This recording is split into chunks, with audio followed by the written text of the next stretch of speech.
Via. Ora siamo in diretta, Nini. Buonasera a tutti, saluti a totus. Siamo in diretta. Questa è una trasmissione, è un confronto, è un momento voluto, deciso da il Manifesto Sardo e da Sadomo De Totus, che hanno ritenuto importante fare questo confronto in un momento di grande drammatico, di grande anche forse eccesso di informazione, non sempre però un'informazione chiara, non sempre un'informazione libera, non sempre un'informazione tra l'altro corretta. Ci sono stati momenti anche nell'informazione mainstream italiana e anche locale, momenti di fake news, momenti di grande confusione, momenti anche di censura. Abbiamo visto casi come quello di Martina, come quello di Sara Reginella, di giornalisti che sono stati anche allontanati dal loro ruolo, tra l'altro qualcuno in prima linea, perché magari si sono permessi di dare delle opinioni personali che forse non erano gradite. Quindi questo per testimoniare il fatto che l'informazione cosiddetta ufficiale non sempre è in grado di essere limpida, e quindi abbiamo sentito proprio il dovere di organizzare questo confronto con dei giornalisti, scrittori, giornalisti come appunto Roberto Loddo del Manifesto Sardo, Niccolo Micheli, sociologo ma anche giornalista, scrittore di articoli di fondo per la Nuova Sardegna, Marco Santopadre, esperto conoscitore anche di geopolitica, quindi con giornalisti che hanno una conoscenza proprio di questi scenari di cui oggi andremo a parlare. Ci sarà quindi una presentazione, un'introduzione da parte mia, sono Nini Tedesco, per Sadomo De Totus, dello scenario, degli argomenti di cui andremo a parlare, e poi i nostri relatori interverranno, si confronteranno appunto con opinioni, ma proprio come osservatori, con punti di vista, se non diversi, quantomeno appunto punti di vista di osservazione, che saranno oggetto di confronto e sicuramente da parte di chi ci ascolta anche di possibilità di analisi su quanto sta accadendo di drammatico nell'est dell'Europa. Quindi questo è il motivo che ci ha spinto a organizzare questo dibattito. Quali saranno gli argomenti di cui parleremo? Tra l'altro con un occhio anche di riguardo per la Sardegna. Perché per la Sardegna in particolare? Perché la Sardegna ospita il 60% delle aree militarizzate dell'Italia, non più NATO, ma sicuramente aree militarizzate molto importanti per l'Italia, nelle quali si sono esercitati e continuano a esercitarsi. La base di Decimomannu, ad esempio, è già allertata e ha visto un aumento dei voli, e quindi dei voli e delle esercitazioni aeree, e quindi ci sono una serie di aree militari che sono già allertate, perché facendo parte dell'Italia ovviamente fanno parte anche, possono essere messe a disposizione anche della NATO, e quindi comunque avendo inviato l'Italia armi e sicuramente in futuro chissà potrebbe diventare un obiettivo sensibile. Comunque sia, di questo si parlerà infine. E poi non dimentichiamo che già anche ieri sull'Unione Sarda e sulla Nuova Sardegna, quindi sui nostri organi di informazione, si è parlato di questioni energetiche, ad esempio della possibilità di riutilizzare il carbone, che è una delle fonti energetiche destinate a essere dismesse, e invece si parla di riutilizzarle proprio perché ci sarà un problema di utilizzo di energia che con la chiusura dei serbatoi, con la chiusura dei rifornimenti provenienti da est, insomma avremo veramente grosse difficoltà. quindi si riparla del metanodotto, del gas del Galsi proveniente dall'Algeria. Ci sono tutta una serie di problemi di cui parleremo più avanti.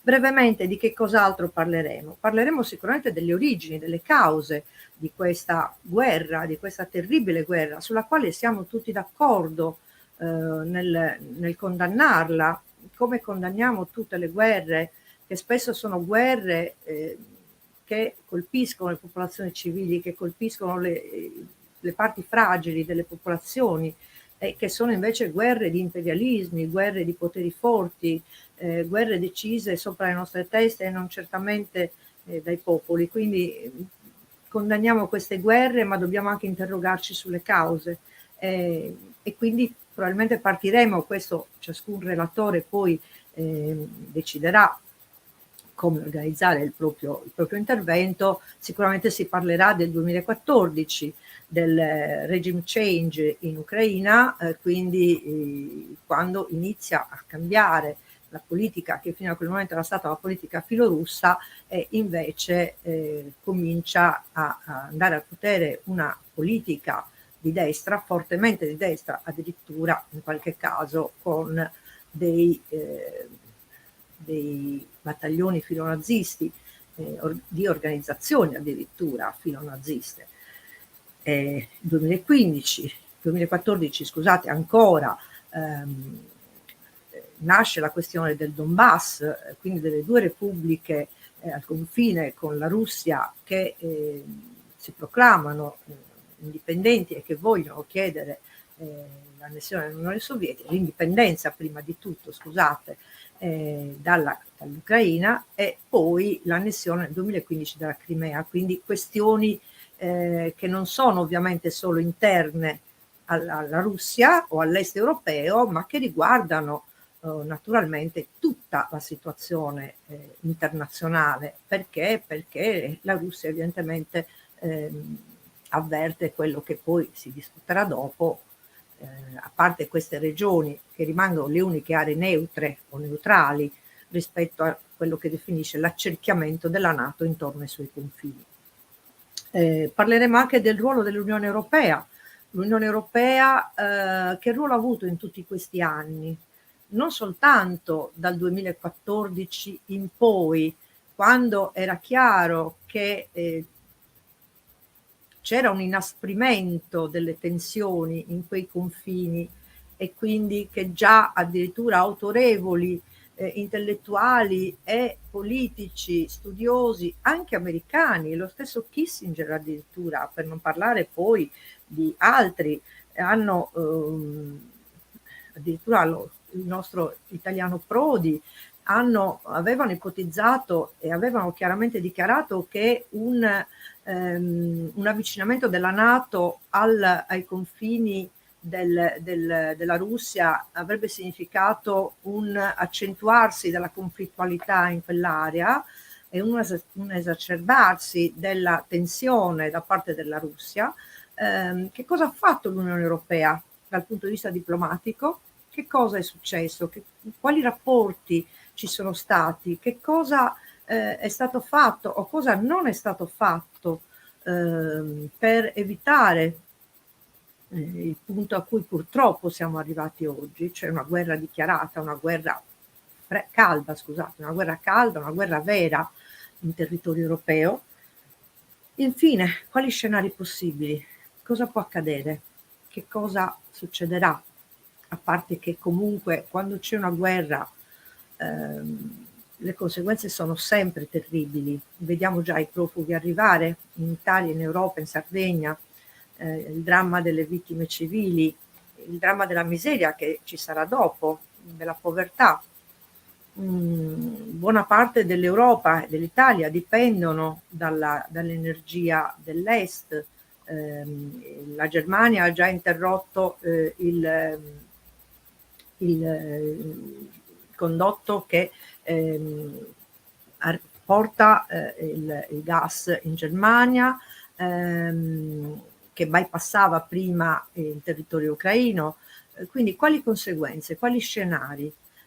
Come vedete sul piatto ci sono veramente tante questioni, in ogni caso non sarà assolutamente facile trattare in poco tempo tutti questi argomenti. Ci vogliamo provare, vogliamo almeno cercare di fare chiarezza con degli osservatori assolutamente competenti e dialogando fra di noi in maniera chiara, limpida e molto anche in modo da fare appunto il punto su questa situazione e vedere di essere utili quanto più possibile a capire cosa sta accadendo. Grazie.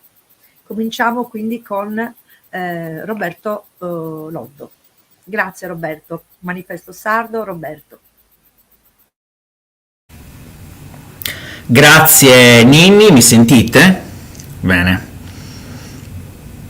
Grazie per avermi proposto questa diretta, grazie a Sadomu Dedotus per questa proposta di diretta, una prima diretta a cui ne seguiranno altre, in cui cercheremo di indagare la guerra in corso da differenti punti di vista e da differenti osservatori. Perché lo facciamo? Perché abbiamo deciso di farlo? Perché viviamo giorni drammatici, lo scontro bellico più volte minacciato da Putin è in atto e penso di poter condividere con molti di voi la sensazione, la percezione di sentire l'orlo del baratro. L'orlo del baratro di una nuova guerra, questa volta vicina, una guerra che è anche nostra, perché nel momento in cui si decide di inviare armi contro un paese belligerante si entra a far parte dei paesi belligeranti.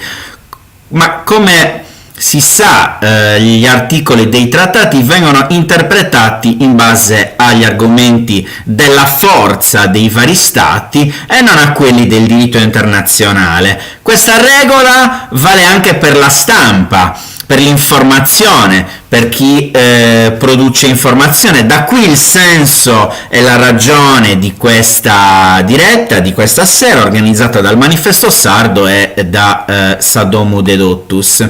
Come redazione del Manifesto Sardo abbiamo espresso una ferma condanna per l'aggressione dell'Ucraina da parte di Putin e con la Tavola Sarda della Pace, il coordinamento provinciale di Cagliari, Prepariamo la Pace, abbiamo anche condiviso una mozione che sarà inviata a tutte le istituzioni, le associazioni, i comitati, i sindacati e tutte le organizzazioni politiche della Sardegna, che potete trovare nel nuovo numero del Manifesto Sardo che è stato pubblicato proprio stamattina.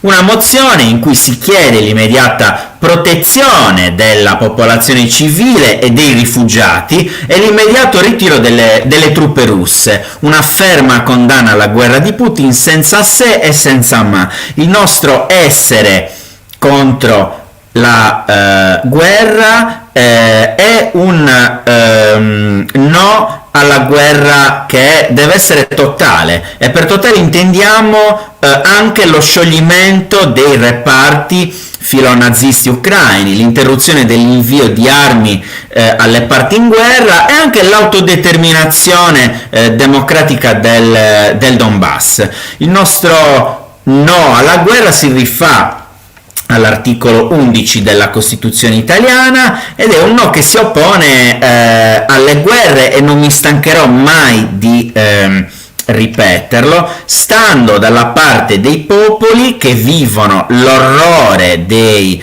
bombardamenti, mai dalla parte delle potenze imperiali, mai dalla parte delle potenze imperiali e mai dalla parte di chi massacra il proprio popolo. Se vogliamo costruire la pace nel nostro piccolo, nella nostra quotidianità, dobbiamo condividere gli stessi occhi delle vittime delle guerre. Questo vale anche per la stampa, nella raccontare ciò che avviene in questo teatro di guerra. È importante guardare con gli stessi occhi delle vittime della prepotenza dei mali del mondo, come scriveva l'attivista dei diritti negati dei popoli Dino Frisullo. Non mi interessa mettermi l'elmetto della NATO per difendere il popolo ucraino dall'ingordigia imperiale di Putin, come hanno fatto molti giornalisti. Mi è ben chiaro chi è l'aggressore e chi sono gli aggrediti, almeno dal 24 febbraio alle 5:30, l'ora di Mosca, in cui Vladimir Putin, annunciando una finta operazione speciale sul territorio dell'Ucraina per denazificare e smilitarizzare questo stato sovrano, aveva in mente l'aggressione e l'occupazione di quello stato sovrano. Per questo vi invito a leggere l'appello delle femministe russe che si sono unite per la pace contro l'occupazione e la guerra in Ucraina. Il transfemminismo russo è uno dei pochi movimenti di opposizione della Russia di Putin che riescono a incidere nella società svincolandosi dalle repressioni governative. Sarebbe utile ancora una volta ascoltare questi movimenti e sostenerli in un'ottica di intersezionalità con tutti i conflitti sociali esistenti. E io infatti trovo abbastanza sensato sostenere i popoli che si oppongono alla guerra a partire dal movimento pacifista russo, a partire dal sostegno alla società democratica ucraina. La società democratica certamente non i governanti, perché non mi pare che il sistema politico ucraino goda di buona salute. La corruzione e il malaffare ne corrodono le fondamenta, la presenza di consistenti forze fasciste e neonaziste che sono talvolta capaci di interpretare e di indirizzare nel modo più violento le pulsioni nazionalistiche. Questo è un fatto, non possiamo negare che questo elemento sia predominante spesso nella politica ucraina. Per questo siamo al fianco del popolo ucraino, perché le bombe uccidono prima di tutto la società degli esclusi, costringendo interi popoli alla fuga. L'orrore di chi oggi vive l'aggressione violenta della guerra di Putin non può essere differente dall'orrore della gente del Donbass, che ha subito un massacro nel 2014. Il sapore della guerra è uguale ovunque, anche ora in Palestina, in Siria e nello Yemen. Concludo questo mio primo intervento segnalandovi proprio a proposito dell'oggetto della discussione di stasera un'intervista sulla Repubblica che ho letto questa mattina.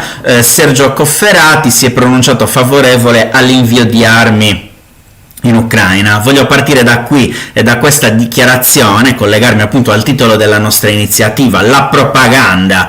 L'argomento usato dall'ex segretario generale della CGIL è quello usato dalla maggior parte degli opinionisti e di buona parte della stampa italiana, cioè che anche i partigiani ricevettero aiuti militari. Una banalità che a me personalmente sconvolge, perché è palesemente falsa, perché la condizione nella quale i partigiani combatterono la resistenza era molto diversa, perché era diverso il nemico che avevano di fronte, era l'occupazione dei nazisti insieme ai fascisti. L'ideologia di morte del nazifascismo aveva come obiettivo, e aggiungerei lo è tuttora, la distruzione della vita umana di interi popoli, la cancellazione della loro dignità di popolo.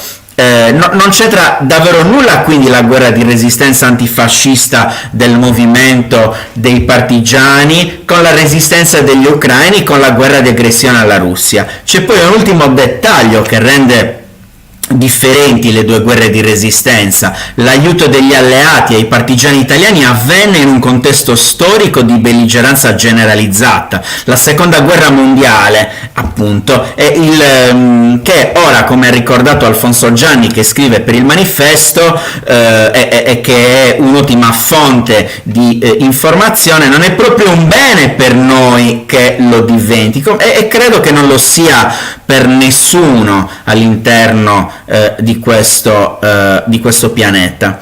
Vi ringrazio per questo primo, giro di interventi e ridò la parola a Nini Tedesco. Grazie Roberto. Vorrei accennare, prima di dare la parola a Niccolò Micheli, dire soltanto che il partito nazista Svoboda nel 2012 ebbe 38 deputati nel Parlamento ucraino, quindi insomma, certo sono passati 10 anni, poi è crollato, è quasi sparito, però ha fatto il suo lavoro, insomma, di disseminazione un po'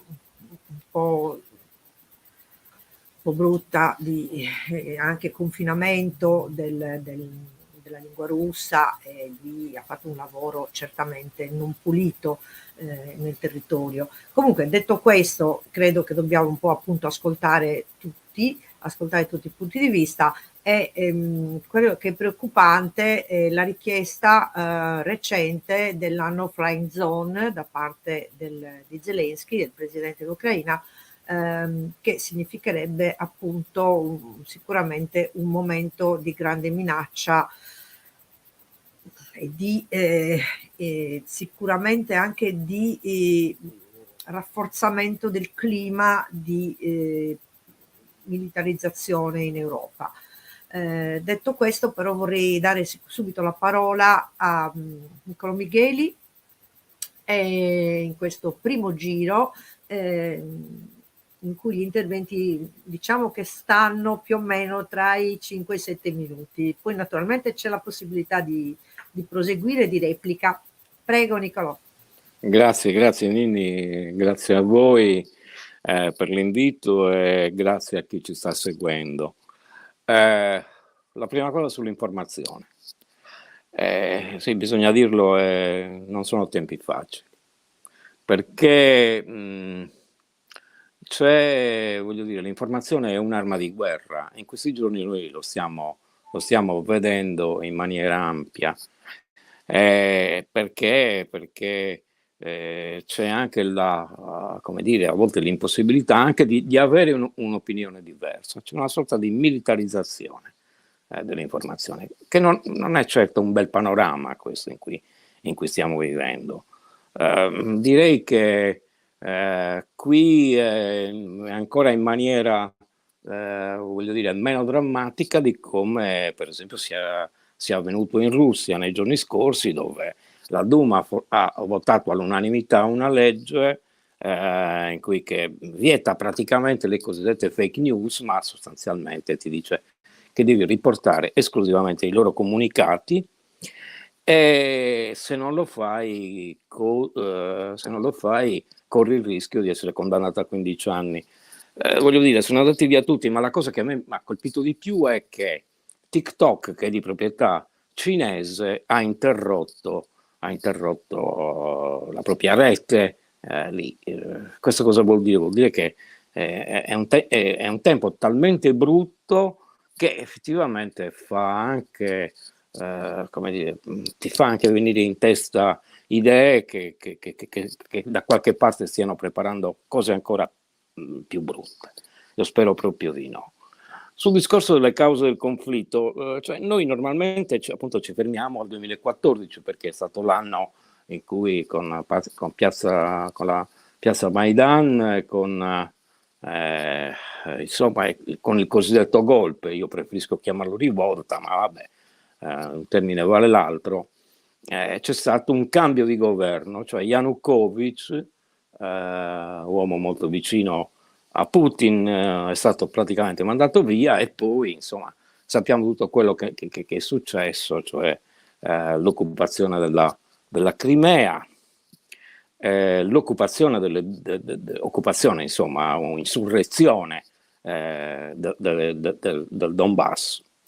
Però io vorrei fare un passo indietro, perché Prodi ha detto, dice, noi non, insomma, dice, la NATO non doveva espandersi fin là, ed è abbastanza curioso che lo dica lui, perché è stato uno degli autori dell'allargamento dell'Unione Europea, includendo Polonia, insomma tutti i paesi che prima facevano parte del patto di Varsavia, fino ad arrivare alle ex repubbliche sovietiche del Baltico e della Lituania. E questo mi sorprende molto, perché che sia lui a dirlo. Però c'è una cosa da dire. Sì, è vero, forse si poteva evitare, ma c'era anche una grande richiesta da parte di quei paesi di entrare nella NATO, cioè nel senso che a me mi ha colpito molto una dichiarazione che è stata, che ho ritrovato tempo fa, di un ministro della difesa polacco, che era uno di Solidarnosc, il quale in una riunione della NATO intorno al 97, intorno a quegli anni là, a New York, ebbe a dire: noi vogliamo entrare nella NATO perché non vogliamo che i russi ci invadano per la terza volta nell'arco di 3 secoli. Che dire, è abbastanza curioso che lui usi il termine russo e non il termine sovietico, cioè quindi dando una definizione praticamente purtroppo di un nemico storico. Ma voglio dire, c'è anche un altro fatto che si dimentica, che è il memorandum di Budapest del 5 dicembre del 1994, quando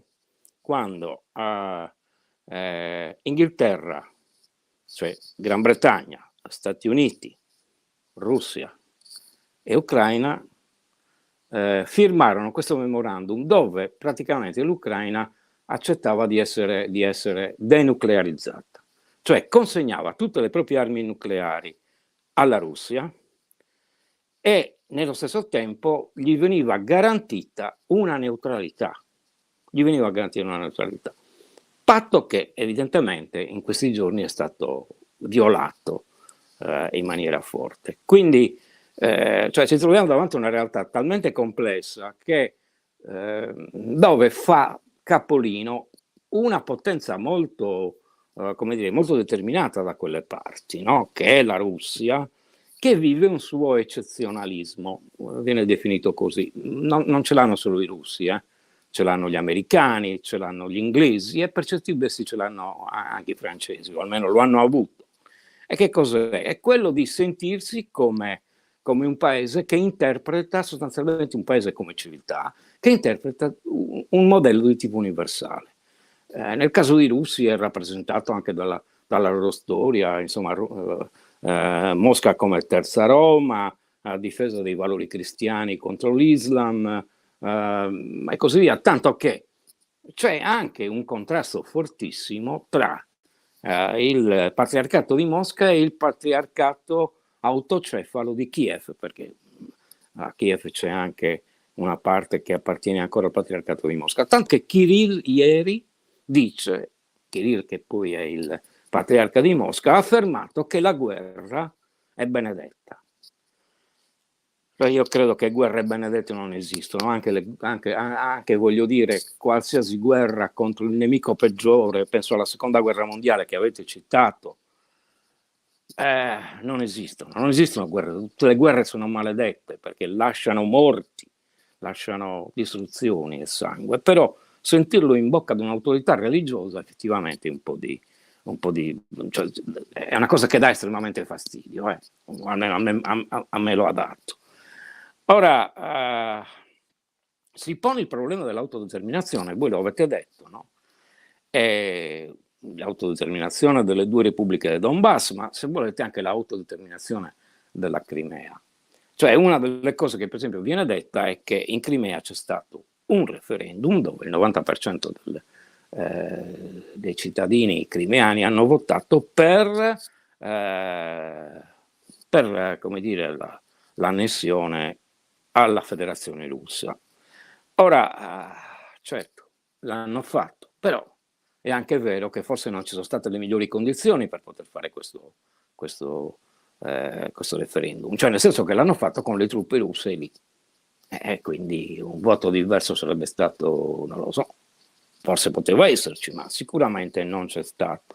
Teniamo anche conto che dal 2015 ad oggi la popolazione della Crimea è cambiata, cioè nel senso che c'è stato un forte spostamento di popolazione che veniva dalla Russia ed è scomparso perché effettivamente sono ridotti al lumicino e molti sono stati anche probabilmente uccisi e incarcerati i tatari che sono la prima popolazione del luogo, no? Tatari che sono musulmani e che prima della conquista della Crimea fatta da Caterina II, facevano parte dell'impero ottomano. Quindi questa è, voglio dire, ci troviamo effettivamente davanti a una realtà talmente complessa che a volte uno dice: ma cosa fare? Oggi insomma c'è la guerra, non bisognerebbe dargli le armi? Forse non bisognava dargli le armi. Rispetto a questo io francamente sono anche molto perplesso, per una ragione semplice: ma se non bisogna dare le armi oggi all'Ucraina, scusatemi, cosa avrebbe dovuto fare l'Unione Sovietica nel 1937 con la Repubblica Spagnola? Cioè, voglio dire, anche lì uno dirà: beh sì, ma non c'era un'aggressione esterna, ma qui c'è anche un'aggressione esterna. Quindi voglio dire, non so se sia il caso di avere delle posizioni così decise davanti a un meccanismo di questo genere. Certo, i tempi sono talmente brutti, poi magari nel secondo intervento che farò vedremo anche che cosa potrebbe succedere, il ruolo dell'Europa anche in questa vicenda, che non è stato, come poi sottolineava Ninni, l'Europa ne esce forte o più debole rispetto a questa situazione? Io forse ho un'opinione diversa da quella di Ninni, ma lo vedremo dopo. Grazie. Pronto? Grazie Nicolò. Ci siamo? Sono in linea? Sì, grazie. Sì, sei in linea, sei in linea. Sì. Grazie Nicolò. Sì, ma infatti credo che sia molto importante questo confronto anche con opinioni diverse, punti di vista diversi, che possiamo però, questo è l'aspetto fondamentale, tranquillamente dire, e possiamo confrontarci su questo. Quindi penso che anche parlare delle repubbliche del Donbass, della Crimea, sul quale forse interverrà Marco Santopadre, che ha scritto di questo, poi appunto ci sarà un secondo giro, se c'è il tempo anche un terzo, perché no, perché come hai detto tu la questione è molto complessa e ci sono veramente tante cose da dire. Forse non ha aiutato il fatto che l'Ucraina abbia messo nella sua Costituzione l'ingresso nella NATO, forse non ha certamente favorito il dialogo e forse anche l'ingresso nella NATO di tanti paesi confinanti con la Russia, ma comunque penso che oggi dobbiamo occuparci del presente, del qui e ora, e di questa situazione che è veramente una situazione di grande sofferenza e della quale ci dobbiamo occupare, e forse penso che rilanciare, come diceva all'inizio Roberto, un grande movimento per la pace, ma per tutte le paci, non solo per la pace in Europa, ma per la pace in tante situazioni, cioè che Israele si ponga come mediatore. Scusate, ma trovo che sia veramente qualcosa ai limiti del paradossale, no? Un paese che continuamente viola i confini di un altro paese con violenza e nel silenzio quasi totale del resto del mondo. Quindi anche su questo forse ci sarebbe tanto da dire, ma in altre occasioni, come diceva Roberto, spero che avremo tante altre occasioni e tanti altri momenti per parlare e confrontarci. Prego Marco, a te la parola. Tanto grazie per l'invito. Ci sono tante cose da dire, però ovviamente insomma abbiamo un certo tempo a disposizione.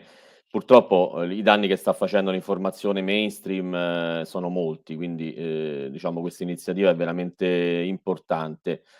Inizio dicendo che, come ho sempre denunciato, le guerre di aggressione della NATO oppure di altre potenze europee o come si diceva poco fa, di Israele, ovviamente non posso che condannare in maniera assoluta l'invasione e l'aggressione militare della Federazione Russa alla Repubblica Ucraina. Però vorrei far notare che oggi, insomma, in questo coro no, unanime occorrerebbe far notare che è comodo, molto anche conformista, però condannare le guerre altrui, soprattutto quelle che fanno i paesi, i blocchi geopolitici che sono nostri avversari, e però dopo aver taciuto no, su quelle che vengono condotte o sono state condotte in passato dai governi del proprio blocco geopolitico. E quindi la richiesta no, di mettere da parte l'ipocrisia nell'affrontare la crisi attuale mi sembra sacrosanta, no? Si potrebbe dire dove era l'opinione pubblica, dove era la stampa, dove era la politica, dove erano le istituzioni italiane e europee quando le nuove autorità ucraine, frutto appunto del cambio di regime del 2014, una delle prime cose che hanno fatto è stata dichiarare guerra letteralmente, scatenare il proprio esercito contro una parte della propria popolazione che all'epoca tra l'altro chiedeva l'autonomia rispetto al governo centrale, una guerra che è stata definita operazione antiterrorismo, quindi non è solo Putin, no, che utilizza gli eufemismi, è una pratica purtroppo comune, e ricordo che quella guerra, che è iniziata nel 2014 ed è ancora in corso, perché proprio in queste ore ci sono stati bombardamenti di nuovo sulle città delle repubbliche di Donetsk e Lugansk, ha provocato almeno 14.000 morti, moltissimi dei quali civili. Abbiamo sempre utilizzato l'alibi dell'occupazione del Donbass da parte delle forze russe, non riconoscendo appunto che c'era invece una soggettività da parte delle popolazioni russofone che vivono da decenni, in alcuni casi da secoli, in quei territori, però no, il fatto che si diceva che la guerra era stata scatenata dalla occupazione russa di quei territori ci ha permesso di girarci dall'altra parte, così come è avvenuto per la strage di Odessa o per l'eliminazione, la carcerazione di decine e decine di esponenti politici, giornalisti, attivisti ucraini, non neanche nell'area russofona, ma di attivisti, giornalisti ucraini che si opponevano alle nuove autorità, che sono stati o incarcerati quando non rapiti e uccisi dai servizi ucraini o dalle bande neonaziste, che dopo aver rappresentato il servizio d'ordine, almeno nella fase finale di Euromaidan, poi sono state integrate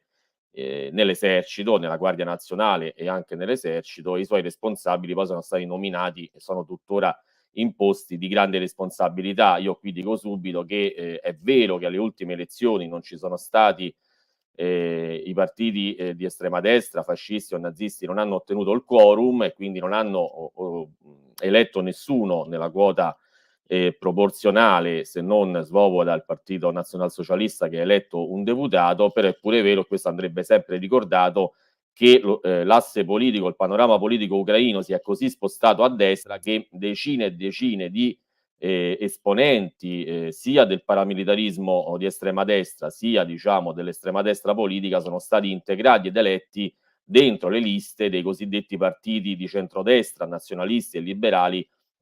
E quindi no, la forma è quella che dicevo prima, la sostanza è che nel Parlamento ucraino siedono un certo numero di ultranazionalisti nel migliore dei casi, o quando non di fascisti e nazisti, che hanno un'influenza e nella società e nelle decisioni politiche. Hanno più volte, lo ricordo, minacciato di prendere il potere o di far fuori lo stesso Zelensky, no, se avesse in qualche modo avuto l'ardire di cercare un compromesso con Mosca. E quindi io sgomberei il campo dalle ipocrisie da un lato e dall'altro. La Russia non ha giustificazioni, non ha dal punto di vista morale nessuna giustificazione da accampare, però esistono dei fatti che hanno portato a questa situazione e tutti i contendenti, anche se con gradi diversi, hanno quindi no, un certo grado di responsabilità. La Russia, lo si diceva prima, ha violato il patto che fu firmato all'epoca dell'indipendenza dell'Ucraina, quando si impegnava a riconoscere l'integrità territoriale dell'Ucraina in cambio no, del disarmo nucleare di Kiev. È evidente che la Russia in Ucraina, per difendere i propri interessi geopolitici, per esprimere una politica di potenza che Mosca ha già cominciato a manifestare no, negli ultimi anni, anche con interventi militari fuori dai propri confini, per un egemonismo e un espansionismo che sono anche il frutto di una ideologia nazionalista grande russa che Putin ha coltivato come elemento di coesione all'interno della Federazione Russa e come anche messaggio alle popolazioni russofone al di fuori dei confini della Federazione. E ovviamente quando si dice che no, Mosca è intervenuta in Ucraina per denazificare l'Ucraina o per proteggere le popolazioni russofone del Donbass o di altre zone dell'Ucraina orientale, ovviamente questi sono gli argomenti no, che in qualche modo servono a coprire un conflitto che invece ha fondamentalmente altre cause. Però la NATO no, ha superato tutte le linee rosse in questi anni. linee rosse che tra l'altro la Russia aveva sempre esplicitato anche pubblicamente in tutti i consessi internazionali, che erano fondamentalmente due, l'Ucraina e la Georgia.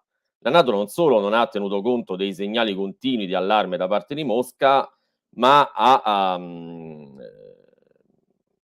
come dire, messo in atto una dinamica di guerra invece di lavorare al compromesso, ad esempio costruendo un modello di sicurezza condivisa con la Russia e non contro la Russia, e incrementando la pressione. Ricordiamolo, la richiesta della NATO di aumentare i propri partner le spese militari almeno al 2% del PIL, in modo da trainare la ripresa degli armamenti, e soprattutto la decisione qualche anno fa di rimilitarizzare l'Europa orientale e settentrionale, proprio quella che di fatto, no, minaccia direttamente la Federazione Russa.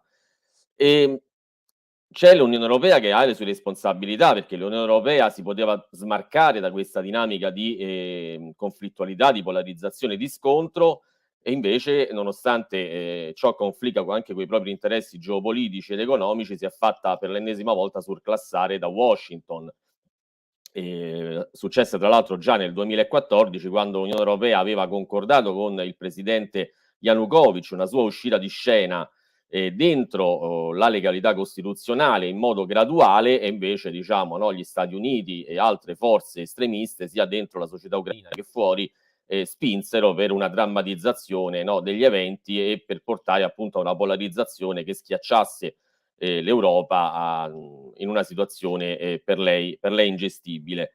Quindi da questo punto di vista, no, non si capisce perché l'Unione Europea, nonostante il protagonismo di Macron e Scholz, che è stato però tardivo e insufficiente proprio alla vigilia dell'invasione, non abbia lavorato in maniera forte per dare uno stop agli Stati Uniti, alla militarizzazione del proprio territorio, alla corsa al riarmo e alle continue provocazioni, e oggi, no, ne paghiamo tutti le conseguenze.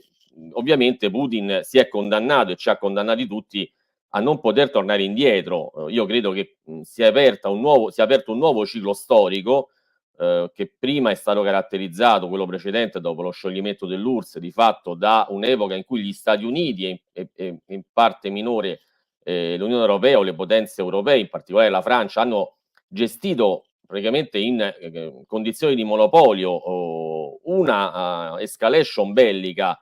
Ricordiamo, no, le aggressioni all'Iraq, all'Afghanistan, alla Libia, alla Siria, allo Yemen, e potrei continuare all'infinito. Questo ciclo si è chiuso con l'ingresso sulla scena mondiale della Russia, che di fatto ha deciso di passare all'offensiva contestando un uso unipolare della violenza, della guerra e della legalità internazionale, e facendo esattamente quello che hanno fatto gli altri competitor, le altre potenze, i blocchi geopolitici, no, contrapposti. Quindi oggi non si può rimproverare alla Russia di fare ciò che noi abbiamo accettato e sostenuto. Ovviamente non dico noi che stiamo partecipando a questa iniziativa, ma noi come governi, come opinioni pubbliche, come istituzioni, come stampa.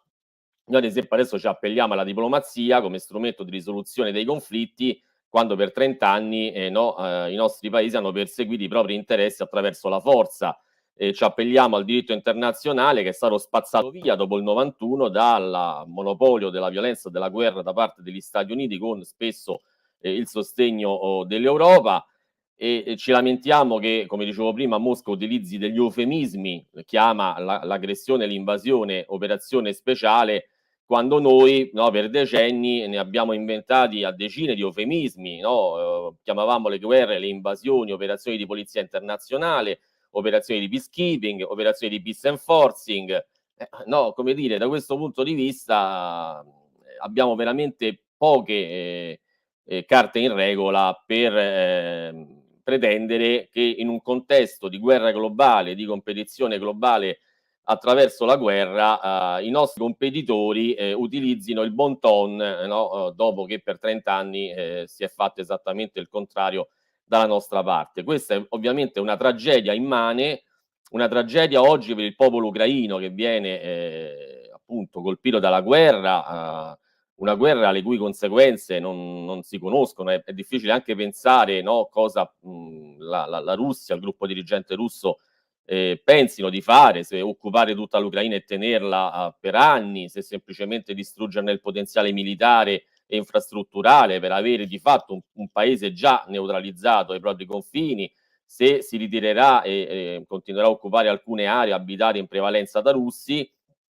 e quindi comunque una tragedia immane anche per il popolo russo, sottoposto a una ulteriore giro di vite sul fronte delle libertà politiche, della militarizzazione dell'informazione e alle conseguenze di sanzioni che non hanno mai risolto niente nella storia, almeno degli ultimi decenni. Ricordo tra l'altro che pure il regime di Mussolini venne sanzionato, no, dopo l'avventura militare coloniale in Africa, e questo non evitò certo al fascismo o al nazismo di scatenare una guerra mondiale che hanno prodotto decine e decine di milioni di vittime. Quindi, ma è una tragedia anche per il pianeta, che si trova dentro una spirale di guerra che non cesserà, io credo, no? Vedremo un avvitarsi della logica della guerra, dello scontro, della militarizzazione, che di fatto potrebbe portarci a uno scontro globale. Ovviamente spesso quando si parla, no, della questione nucleare, della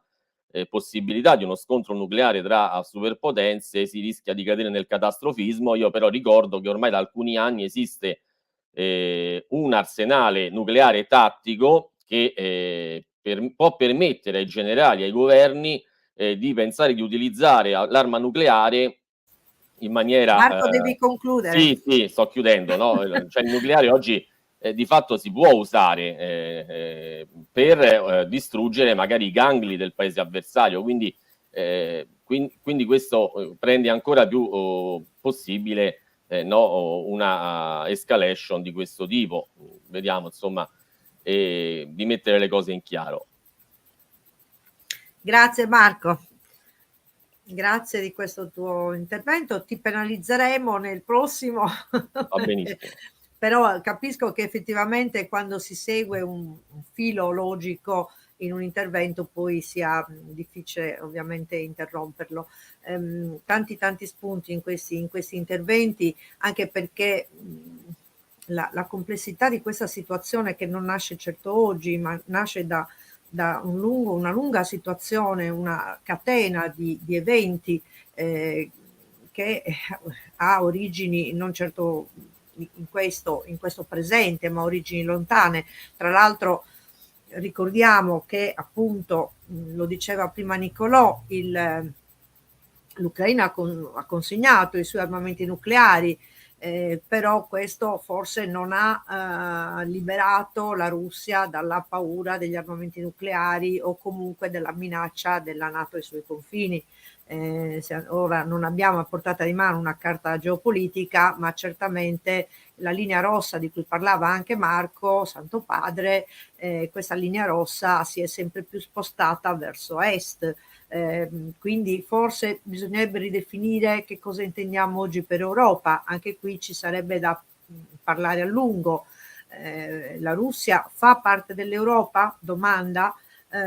Quanto la NATO ha avuto un ruolo nella politica europea, e anche gli Stati Uniti d'America, ovviamente gli Stati Uniti, quanto si sono in qualche modo intromessi nella politica sia economica ma anche nella politica vera e propria dell'Europa, quanto l'Europa è stata in grado in questi anni, almeno a partire dal 2015, dal 2014-2015, di usare questo tempo per agire in modo, attraverso i canali diplomatici, ed evitare la tragedia che stiamo vivendo oggi.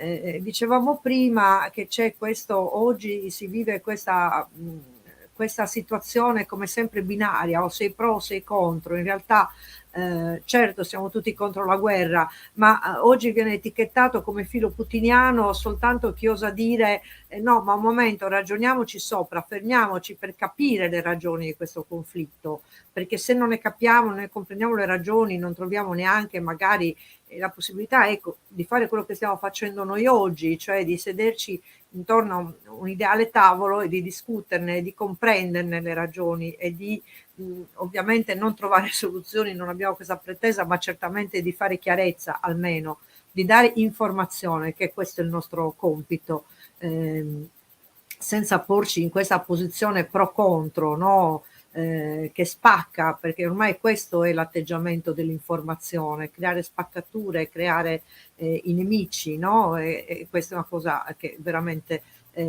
non giova a un'informazione corretta, anzi al contrario. Quindi io direi che ci sono tantissimi spunti in questo primo giro di interventi. Darei a Roberto l'opportunità di avere un po' più di tempo, visto che il suo primo intervento, forse essendo stato il primo, è stato un po' più breve. Quindi Roberto, credo che sia anche il momento di inserire una piccola riflessione, piccola o non piccola, decidi, prenditi il tempo che vuoi, entro i 7 minuti, inserire anche in questo secondo giro una riflessione sulla Sardegna. Certamente. Sarda. Prego. Assolutamente sì. No? Scusate. Problemi di regia. Eccoci. Allora, vorrei ricollegarmi prima di tutto a una cosa che hai detto tu, Nini, riguardo allo scontro binario che c'è in atto tra l'opinione pubblica e il mondo del giornalismo. In questa guerra lo scontro non è tra Putin e Zelensky. Non c'è un campo che dobbiamo scegliere. Scusate, disattivo un attimo i microfoni. Non c'è un campo che dobbiamo scegliere tra la NATO, l'Unione Europea e il campo russo. Questa idea malsana di un conflitto binario che divide l'opinione pubblica e anche certa stampa tra sostenitori della pace attraverso le buone azioni dell'Alleanza Atlantica e i complici di Putin ritengo sia abominevole. È vero che c'è chi in una certa parte della sinistra e della destra populista e neoconservatrice ha già deciso che Putin rimane un punto di riferimento contro l'atlantismo da difendere e da giustificare, ma io penso che questa roba rimanga all'interno di un circuito molto minoritario e ininfluente, più vicino al delirio, secondo me, che non a questioni che riguardano la vita reale delle persone.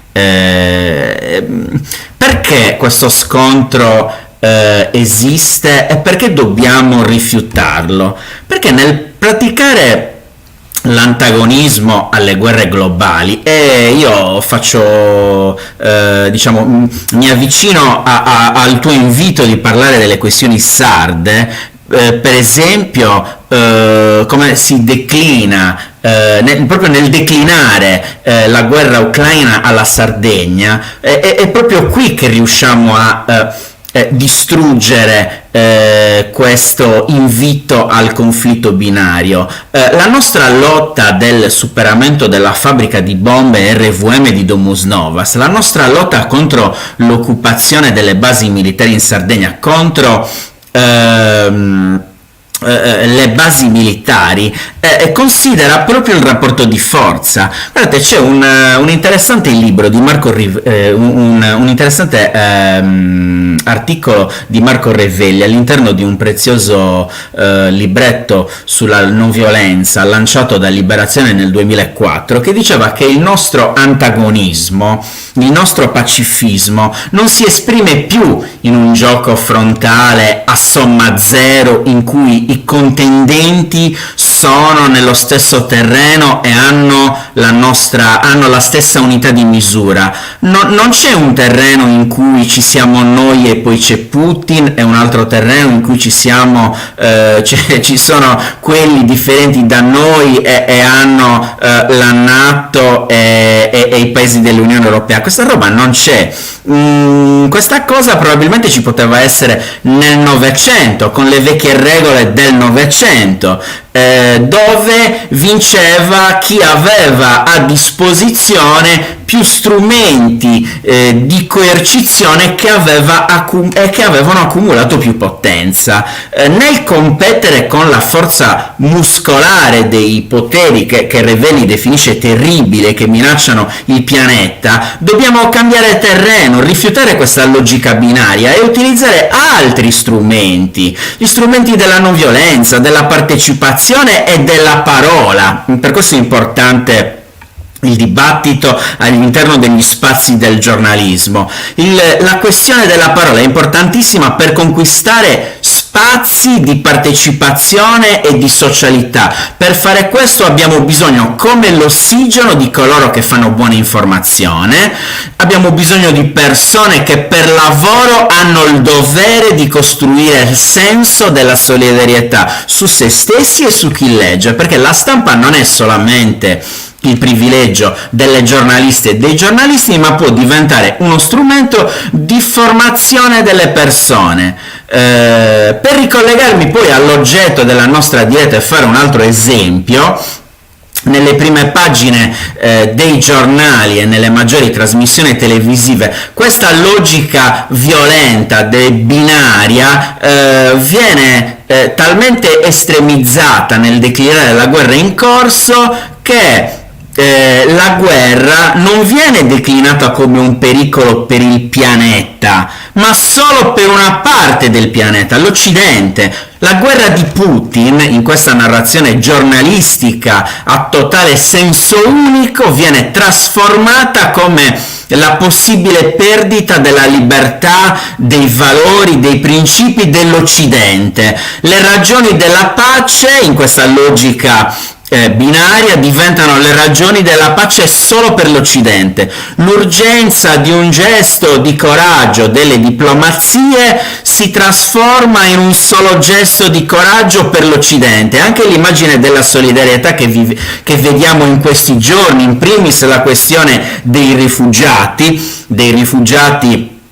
ucraini rispetto ad altri rifugiati di altre nazionalità e di altre etnie, anche sull'immagine della solidarietà e della generosità dei popoli dell'Europa, è un'immagine contaminata da l'idea che l'unico negoziato possibile sia la fine del regime di Putin attraverso un golpe interno, attraverso l'ingresso dell'Ucraina nell'Unione Europea e la salvezza di tutto l'Occidente. E allora, insomma, nell'avviarmi alla conclusione e nel dire anche due parole sulla questione sarda, come si ferma la guerra? La guerra si ferma quando si fermano le macchine della guerra. Io non lo so se saranno solo le sanzioni economiche alla Russia a riuscire a fermare la guerra. Le sanzioni economiche possono fare tante cose e sono imprevedibili nel caso dell'applicazione alla Russia. Certamente possono impoverire popoli che la subiscono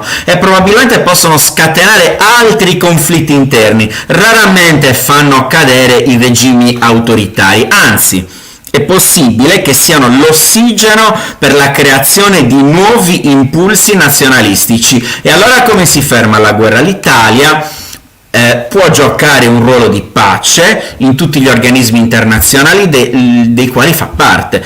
Lo farebbe solo se si emancipasse dal protocollo seguito fino ad oggi delle diplomazie più vicine alla NATO. Già prima del precipitare della situazione era evidente, in base allo stesso statuto della NATO, che l'Ucraina non fosse in grado di rispondere alle caratteristiche richieste dell'articolo 10, che prevedeva l'ingresso degli stati europei solo se erano in grado di contribuire alla sicurezza della regione.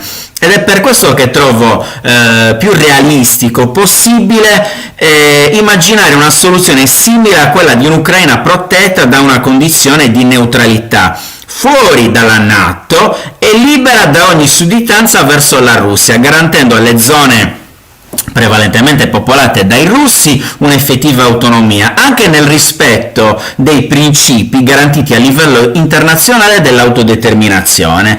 La Russia non va umiliata, non facciamo il solito errore della storia di avvelenare i popoli e il loro futuro. Non è il popolo russo che va sconfitto, sono le scelte del governo russo che vanno sospese da una pace degna, come ricorda anche Franco Venturini sul Corriere della Sera di oggi, che da me è lontano anni luce, ma su una cosa ha ragione: il pericolo più grande per tutti, non solo per l'Occidente, è la guerra nucleare e la fine dell'umanità così come l'abbiamo conosciuta, e a costo di essere paragonati a coloro che dall'Occidente democratico firmarono il Trattato di Monaco del 38, dobbiamo compiere ogni sforzo possibile per garantire e pretendere la pace. C'è davvero una forte connessione tra la guerra in corso, l'informazione trasparente ed equilibrata e la propaganda contaminata da una retorica militarista e la Sardegna. Guardate, io partecipo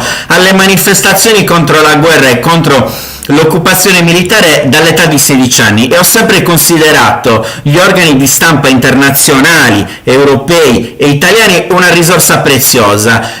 L'informazione è alleata utile di tutti i movimenti che immaginano una società senza ingiustizie e diseguaglianze. Chiaramente quell'informazione trasparente che dà un'immagine differente della Sardegna, un'isola in cui le relazioni delle persone sono sorrette da valori di democrazia e di uguaglianza. Per questo 10 anni fa è nato il progetto del Manifesto Sardo, che è un organo di informazione che ha tra i suoi obiettivi proprio la messa al bando di ogni forma di sopraffazione, di guerra, di patriarcato e di sfruttamento del lavoro. Ed è per questo che noi nel fare informazione immaginiamo che la Sardegna possa avere un ruolo all'interno di questa guerra, prima di tutto attraverso il superamento delle basi militari e la fine dell'occupazione militare. Io penso che la società civile sarda proprio ora dovrebbe alzare la voce, prima di tutto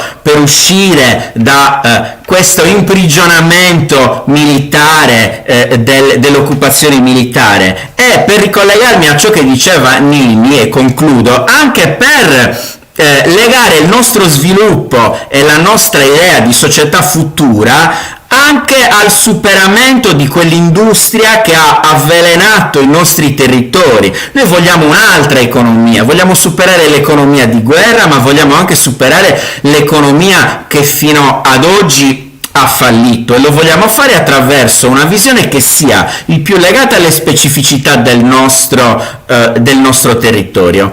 Io mi scuso per essermi dilungato, ridò la parola a Nini e vi ringrazio.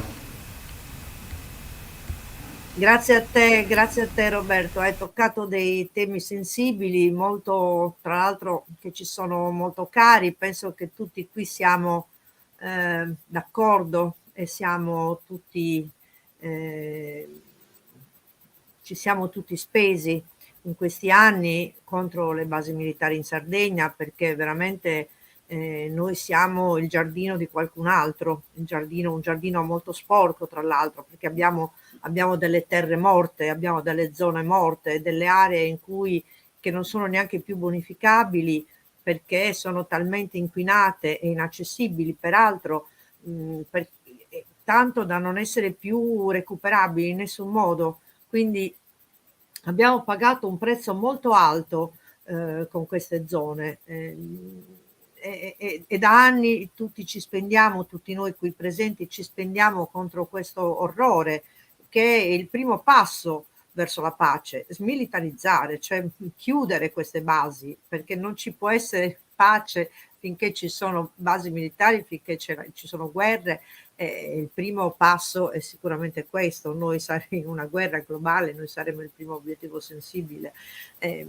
Abbiamo veramente pagato un prezzo altissimo in termini anche di vite umane, oltre che di territori completamente distrutti, persi, perduti, non più appunto recuperabili, ma anche in termini di vite umane, con l'uranio impoverito e con zone e non soltanto, insomma, e con zone che hanno prodotto malattie incurabili e quant'altro. Quindi insomma questo tema ci è molto caro e non è finita, perché ci spenderemo, continueremo a impegnarci in questa lotta contro appunto la militarizzazione della nostra terra. È andata via la NATO, ma sono rimaste basi attive intoccabili, tra l'altro, per le quali non è mai stata data al popolo sardo la possibilità di esprimersi. Quindi, detto questo, credo che ci sia da continuare, appunto, anche per dare la replica per quanto riguarda gli interventi, su quanto è stato detto da tutti voi. Quindi magari sicuramente ci sarà da replicare, da dare un altro contributo. Vorrei dire un'ultima parola e poi lascio la parola a Nicolò. Un'ultima cosa, un'ultima proprio riflessione prima di cedere la parola, che effettivamente c'è un momento di grande dolore, che però di cui però l'informazione ufficiale fa un uso, perdonatemi se lo dico, ma un uso veramente politico molto triste. Cioè, quando ci sono interi servizi giornalistici non dedicati a discutere, così come stiamo facendo noi, di politica, di questioni internazionali, di situazioni geopolitiche, di protocolli, di che fare, di rapporti internazionali, eccetera, ma dedicano ore ed ore a mostrare immagini di dolore e di sofferenza. Io trovo che questo sia veramente una manipolazione, un uso propagandistico dei mezzi, peraltro pubblici, dell'informazione. Chiudo questa parentesi e do la parola a Nicolò.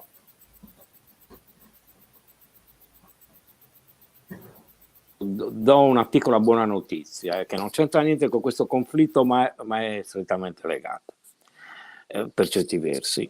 Cioè, probabilmente si andrà a un nuovo accordo con l'Iran a proposito del nucleare iraniano. Cioè, nel senso che stanno già girando delle bozze di accordo. Lo dico un po' anche per stemperare il clima brutto di questi giorni, ed è una notizia che non è passata, non si è vista molto in giro. Io tornerei sulla questione europea, cioè l'Europa oggi, alla data di oggi, è più forte o è meno forte? Perché poi molto si sta dicendo. C'è un elemento secondo me di grande debolezza, cioè nel senso che tra questo scontro tra americani e russi, perché poi di questo si tratta alla fine, indubbiamente l'Europa potrebbe fare la fine del classico vaso di coccio. Questo fino all'altro giorno, fino a quando Putin non ha deciso l'operazione militare speciale. Perché cosa è intervenuto? Ma è intervenuto che la solidarietà tra i paesi europei non era mai stata forte da molti anni, no? Perché improvvisamente hanno percepito quest'atto come un atto di aggressione a se stessi.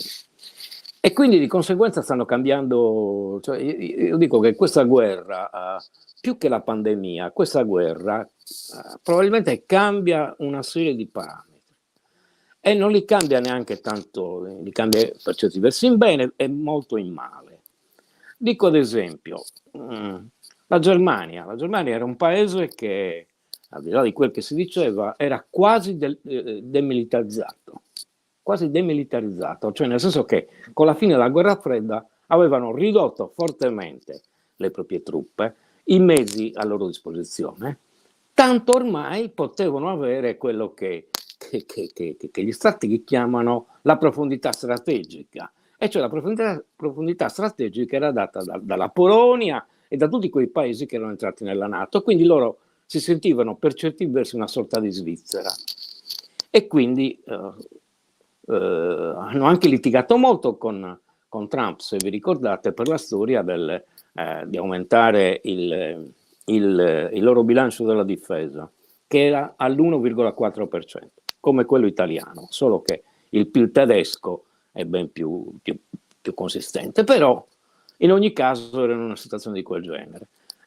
Ecco, Scholz, socialdemocratico, che decide improvvisamente, con un voto all'unanimità del Bundestag, di aumentare il bilancio di 100 milioni di euro. Cosa vuol dire il bilancio della difesa di 100 milioni di euro? Cosa vuol dire? Vuol dire che percepiscono un pericolo, non può essere detto in maniera diversa.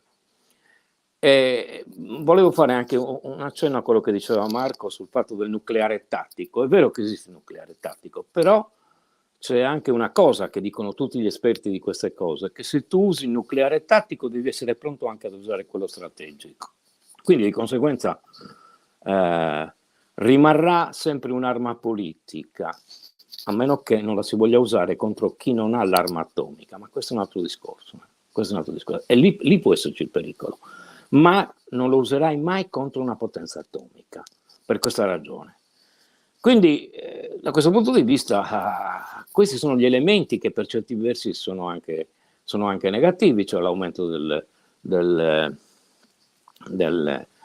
bilancio della difesa. Oggi sulla Repubblica il capo di Stato Maggiore italiano diceva: signori, bisogna cambiare, bisogna aumentare le spese e così via. Quindi non si aprono dei panorami positivi in questo senso, soprattutto per chi come noi crede che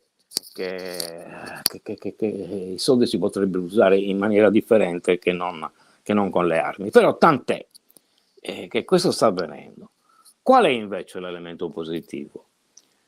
Oltre al fatto della ritrovata unione che dicevamo prima, è che si sta pensando in sede europea, anche per le materie energetiche, di fare la stessa operazione che è stata fatta con l'acquisto dei vaccini. Cioè, l'acquisto dei vaccini contro il Covid è stato centralizzato dall'Europa, e quindi di conseguenza l'Europa ha potuto spuntare un prezzo interessante. Vi dico solo che quando a gennaio dell'anno scorso, quando Israele ha iniziato a fare le proprie vaccinazioni, ha comprato le dosi da Pfizer a circa $60 a dose, cioè un prezzo pazzesco. Qui da noi sono state pagate intorno ai 15, 16, 18 euro a dose. Quindi hanno la stessa idea di fare la stessa cosa per i rifornimenti di tipo energetico. L'altro elemento di tipo, e questo potrebbe essere un elemento positivo, ma l'elemento di tipo negativo che cos'è? È che tutto quello che è stato detto fino ad oggi sulla transizione ecologica, sull'uso delle energie alternative, improvvisamente viene messo da parte, perché si sta riparlando di un nuovo del Galsi, che riguarda la Sardegna.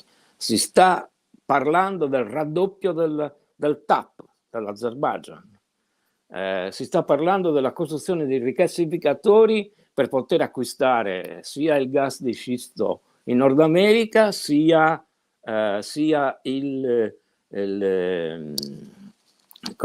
sia dal Qatar e così via, cioè dai paesi medio orientali.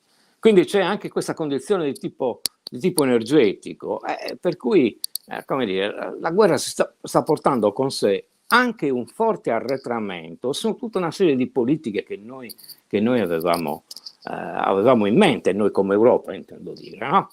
cioè il passaggio alle energie rinnovabili. Tutto questo invece viene messo tra parentesi. Si farà, sì, ma quando?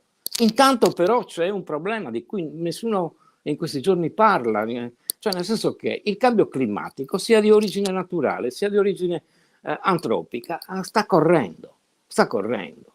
E il che significa che ci cambia le condizioni di vita. Ora, voi lo sapete molto bene, per l'Ucraina saranno costi pesanti. Perché? Perché la guerra è uno degli elementi più inquinanti che esistono al mondo. Perché? Perché le esplosioni, le munizioni, le alte temperature creano polveri, materiali ricombinati di cui a volte non si sa manco che cosa siano, che hanno un impatto pazzesco sull'ambiente, sulle persone, sugli animali.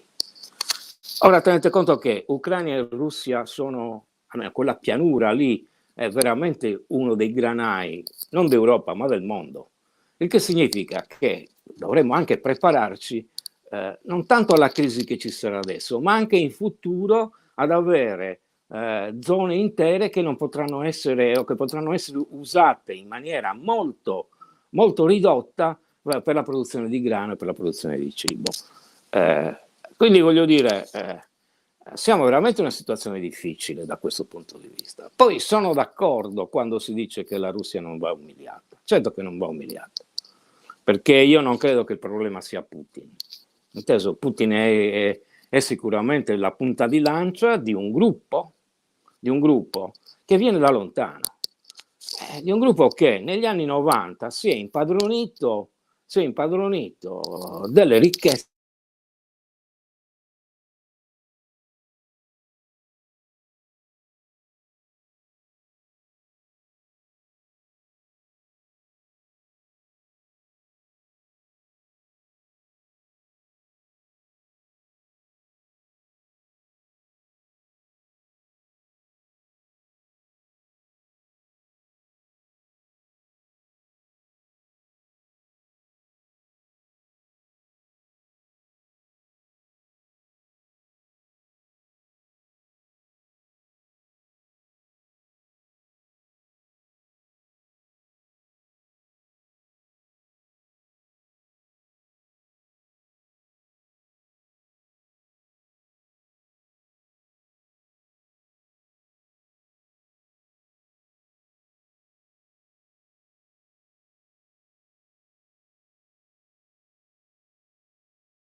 Pronto? Mi sentite? Sì, ora ci siamo, è mancata la connessione puoi continuare, scusa No. Nicola. Continuo.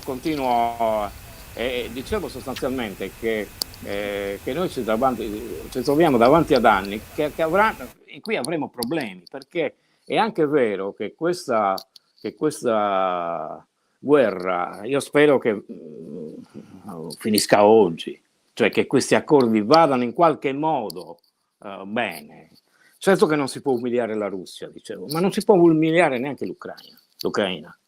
Questi sono gli elementi grossi, perché come dicevo prima, la colpa io non ce l'ho tanto con Putin quanto ce l'ho, per modo di dire, nel senso che la responsabilità la attribuisco a quel gruppo di potere che è fatto da oligarchi, cioè da persone che negli anni 90 si sono appropriate delle risorse dell'Unione Sovietica.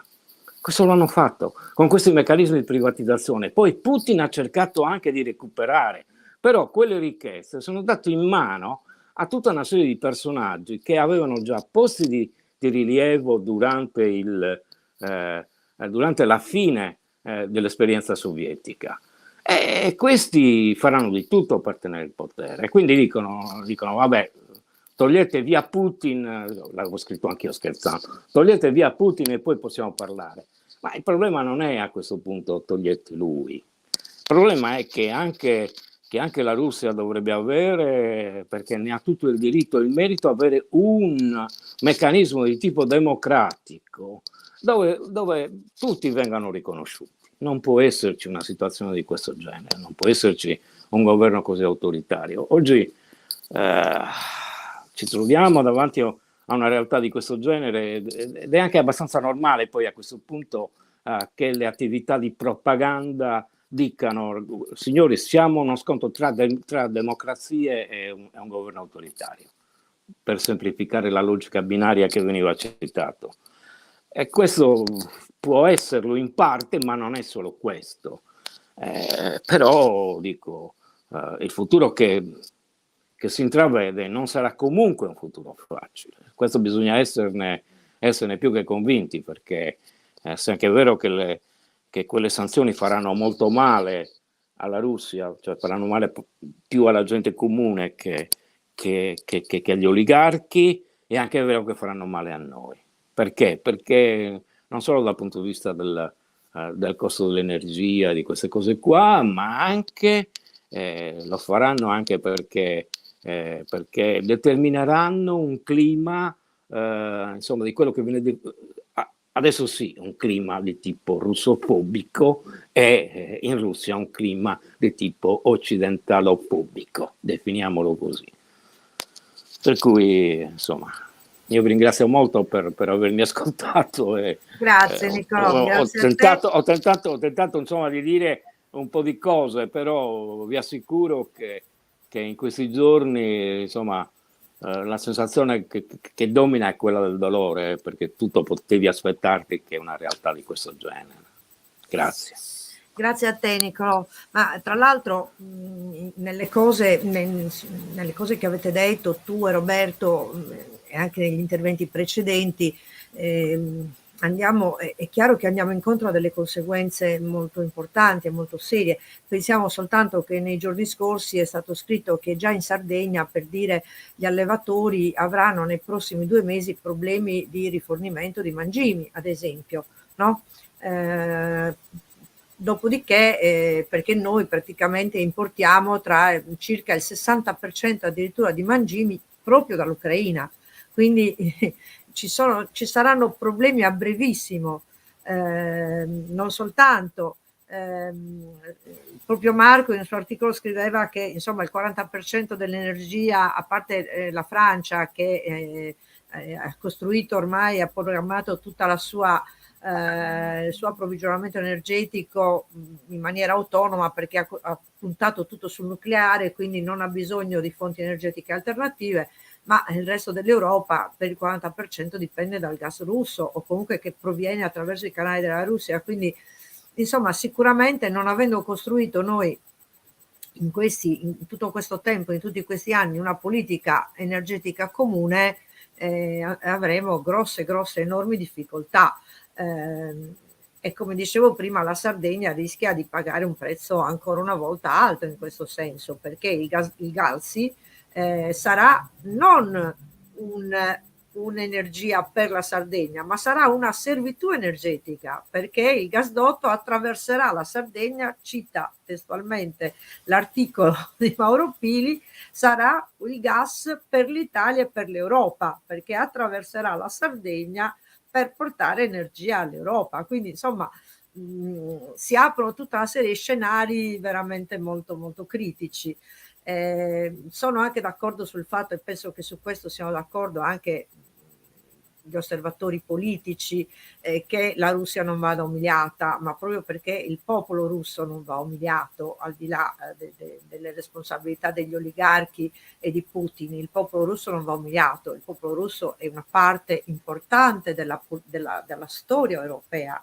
Veramente non dimentichiamo che insomma forse senza il popolo russo avremmo avuto il nazismo dilagante in Europa, quindi insomma fa parte integrante della nostra storia. Detto questo, lascio concludere questo secondo giro, dopodiché ci avviamo appunto alle conclusioni. Se poi dopo la conclusione di Marco ci sono delle riflessioni o delle domande che volete fare tra di voi, altrimenti poi concludiamo questo incontro che è stato per me molto significativo. Prego Marco. Allora, mi metto il cronometro così evito di allungarmi troppo, perché 7 minuti. non stavo tenendo d'occhio troppe cose. Fare questa iniziativa online è molto più complicato che C'è farle un dal intervento vivo. nella chat, sì, poi non so se Roberto li vede. Prego. Li vedo. Sì. Ma io mi riallaccio alla questione di questa visione binaria da scontro di civiltà. Per quanto ci piaccia immaginarci, no, e descriverci protagonisti di un mondo diviso in due blocchi, da una parte i buoni, dall'altra tutti i cattivi, da una parte l'Occidente civilizzato e democratico che si oppone, che contrasta le dittature e diciamo l'autoritarismo orientale, in realtà noi viviamo e siamo parte del problema e non della soluzione. Ovviamente parlo delle nostre istituzioni, delle nostre scelte politiche. Siamo di fatto uno dei pilastri del militarismo e della guerra globale. Prima si citava giustamente, no, con enfasi la decisione della Germania di raddoppiare le spese militari, quindi entrando in campo a pieno titolo tra i protagonisti di questo meccanismo bellicista. Si è detto la Germania, no, potrebbe aver operato questa scelta perché sente il pericolo e si sente in pericolo. Ovviamente questa è una delle ragioni, però c'è anche da dire, no, che l'aumento delle spese militari in Europa, oltre che rispondere alla richiesta esplicita da parte degli Stati Uniti, che hanno detto con Trump, ma Biden non ha rinunciato a questa linea di condotta, che l'Europa, se vuole stare nella NATO, se la deve anche pagare, non può pensare di scaricarne i costi sugli Stati Uniti, anche perché così dovrà ampliare il meccanismo della NATO e rinunciare a mettere risorse sull'esercito europeo, che gli Stati Uniti vivono e vedono come un grande problema, no, per la sopravvivenza della propria leadership militare all'interno dell'Alleanza Atlantica.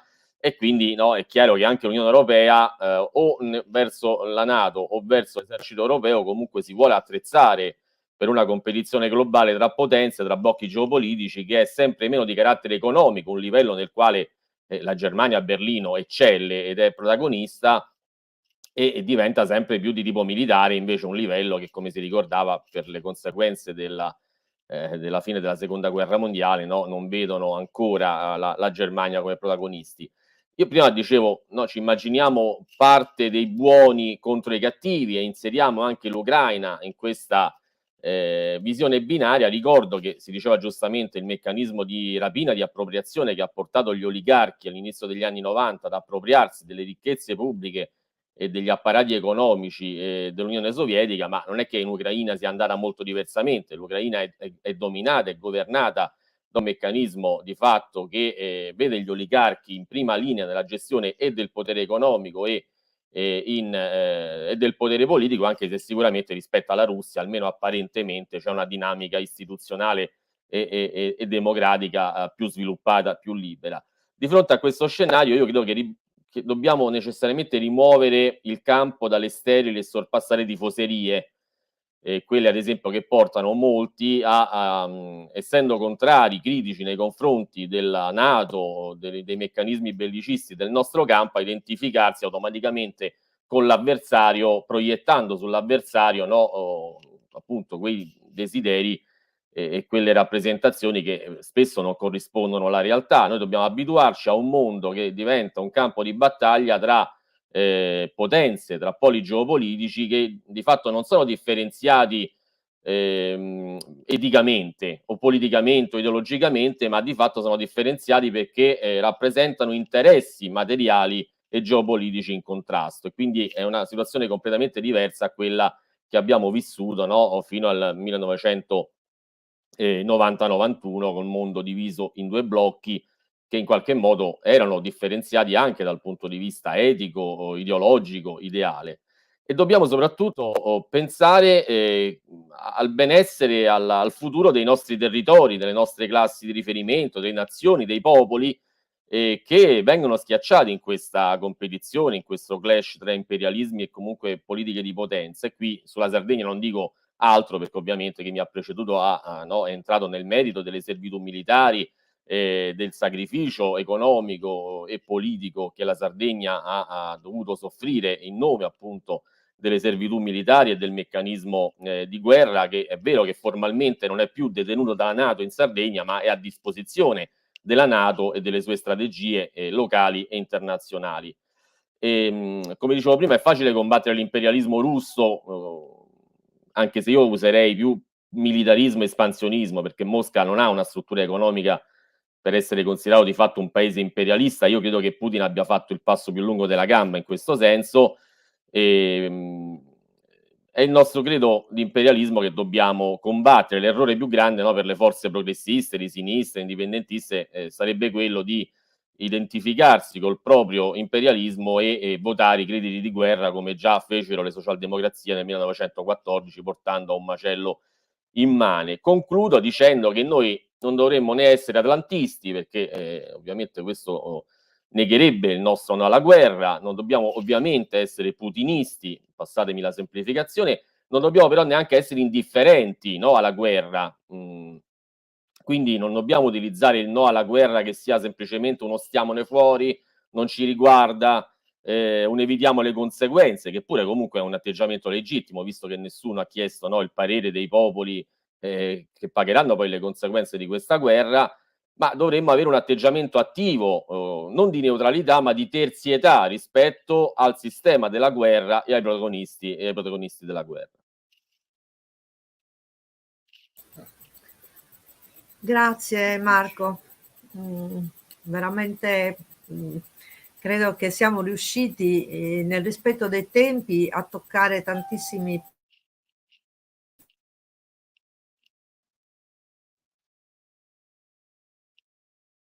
Si è bloccata Ninni. Eccoci qua.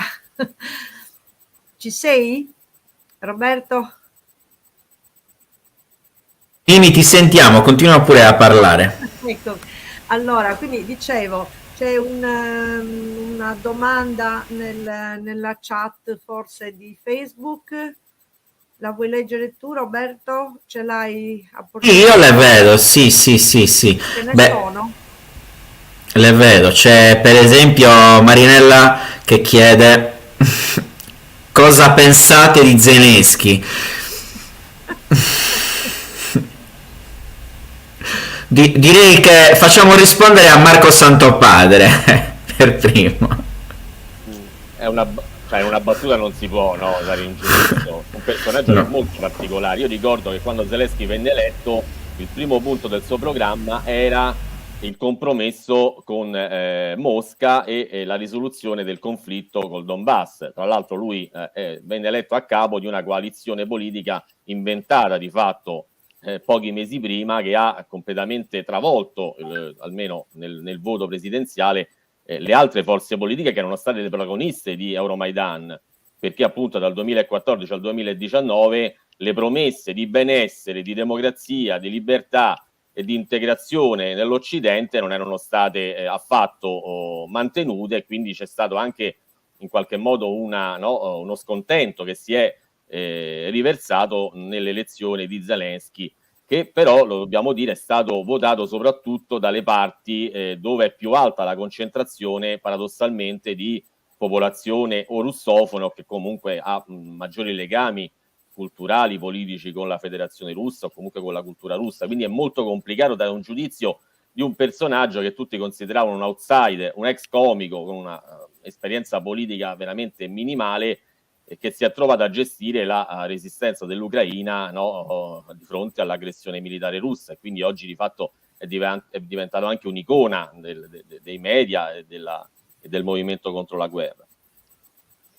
Invito un po' tutti voi a guardare. Scusa. C'è un'altra domanda che penso, insomma, sarebbe utile far rispondere Nicolò, perché Cristiano si rivolge a Nicolò su quanto diceva sulla mancanza di democrazia in Russia. Il secondo partito in Russia sostiene Cristiano, e il Partito Comunista è sempre stato contro Putin, e sulla questione Donbass lo ha sempre criticato perché non voleva intervenire in difesa di quelle posizioni, proprio per non esporre gli oligarchi alle reazioni dell'Occidente. Come la mettiamo?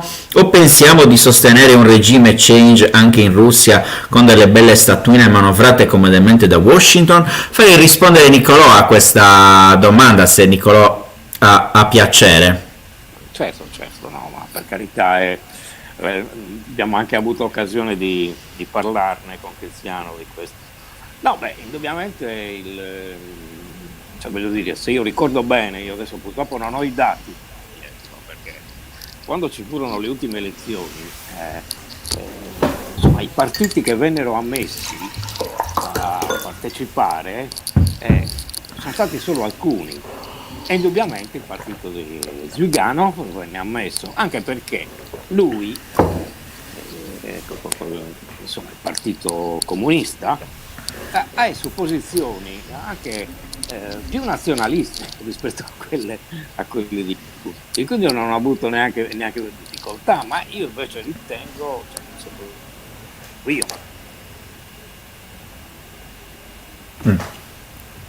Peccato. È sparito Nicolò all'interno di una domanda croccante di Cristiano. È bello quello. Vabbè, in attesa insomma che ritorni Nicolò.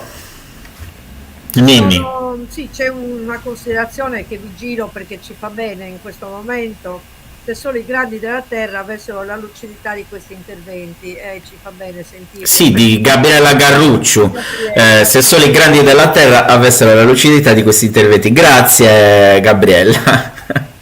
Sì, è che probabilmente ce l'hanno ma non la usano nei momenti, cioè la usano in altri modi evidentemente, quindi questo credo che sia purtroppo il fatto che ci sono ben altri interessi in gioco, no?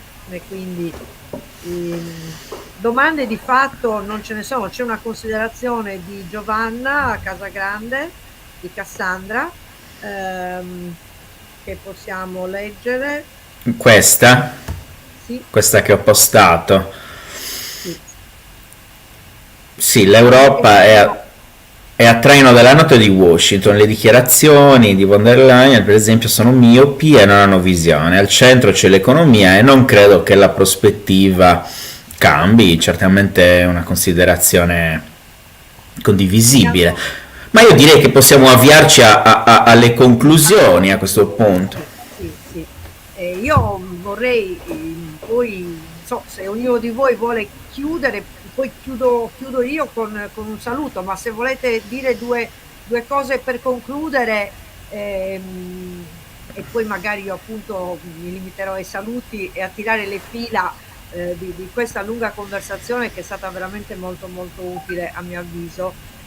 Quindi non so, Roberto, vuoi dire due parole? Marco, due parole? Sì, beh, intanto grazie soprattutto alle persone che hanno seguito questa diretta, sia dalla pagina del Manifesto Sardo, dalla pagina di Sardo Dedotus e dalla pagina YouTube, coraggiosissimi per rimanere collegati 1 ora e 37 minuti. Devo dire che insomma mi piacerebbe concludere, ma non c'è una conclusione, nel senso che la guerra è in corso, ci saranno altri sviluppi e certamente ci saranno altri appuntamenti di queste dirette. Ci sono stati anche dei suggerimenti su come organizzare e proporre le prossime dirette, su quali mondi e quali galassie coinvolgere per dare voce ad altri punti di vista e ad altri osservatori, come vi dicevo prima. Quindi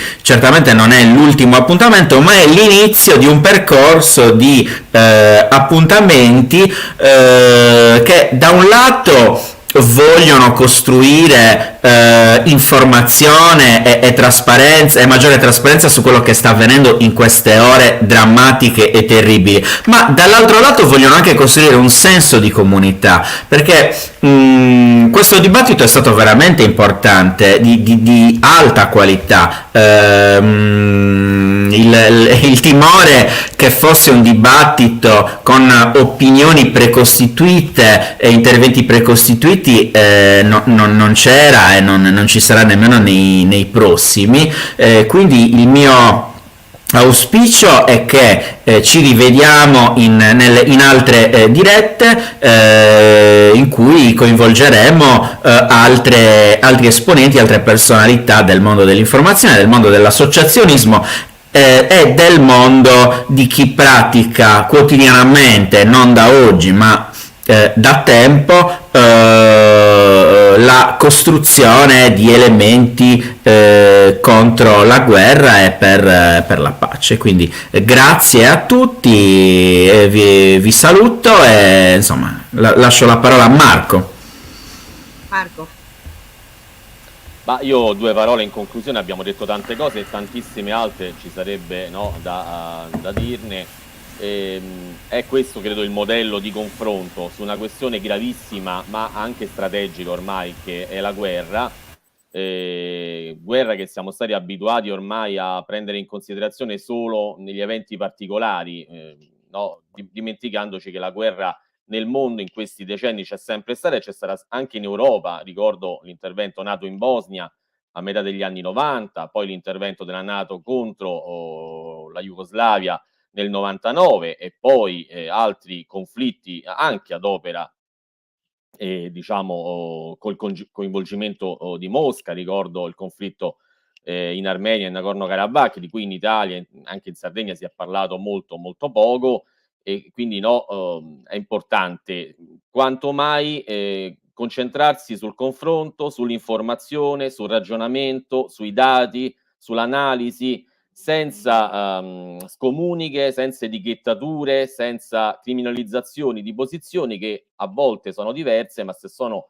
fondate appunto sul ragionamento razionale, su una precisione anche dal punto di vista storico, analitico, sono comunque importanti e ci aiutano a ricostruire un quadro che è molto completo, è molto complesso. Prima si ricordava il mondo diviso in due, in cui ci si schierava quasi automaticamente in base alle ideologie. Oggi questa cosa non esiste più, sarebbe sbagliato avere lo stesso atteggiamento di fronte a una situazione, a uno scenario che è completamente cambiato, rischiando di sminuire la propria opposizione alla guerra, facendola diventare di fatto l'adesione a uno o all'altro dei protagonisti di questo sistema di guerra. Quindi ben vengano confronti, no, come questo, e credo che ben venga anche prolungarlo, continuarlo con altri interventi su temi specifici o sull'evoluzione del conflitto in Ucraina, che ovviamente spero si concluda quanto prima. Grazie ancora.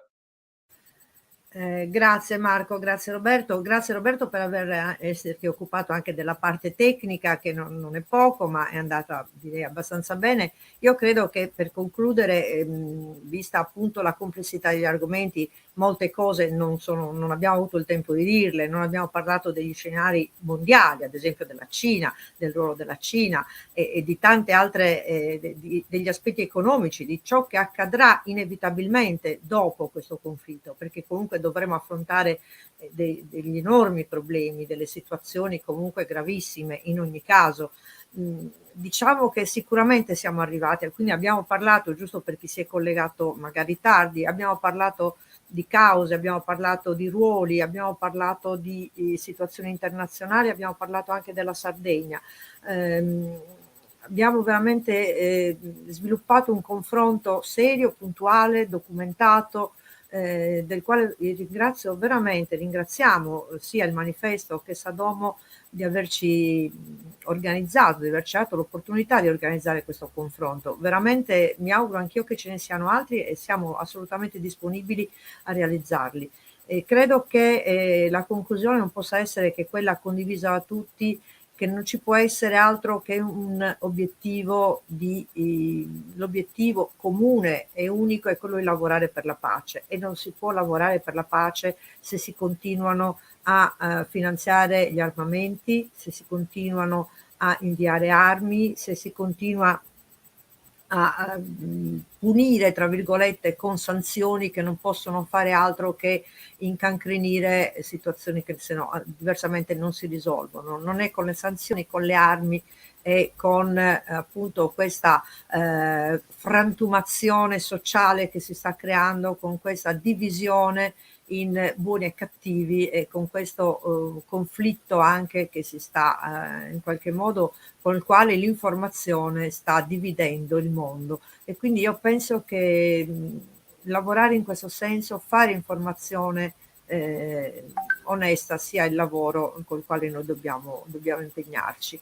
Vi ringrazio davvero tutti, ringrazio chi ci ha seguito, chi ci ha ascoltato, ringrazio Roberto Loddo, Niccolò Migheli, Marco Santopadre e speriamo di poterci rivedere presto.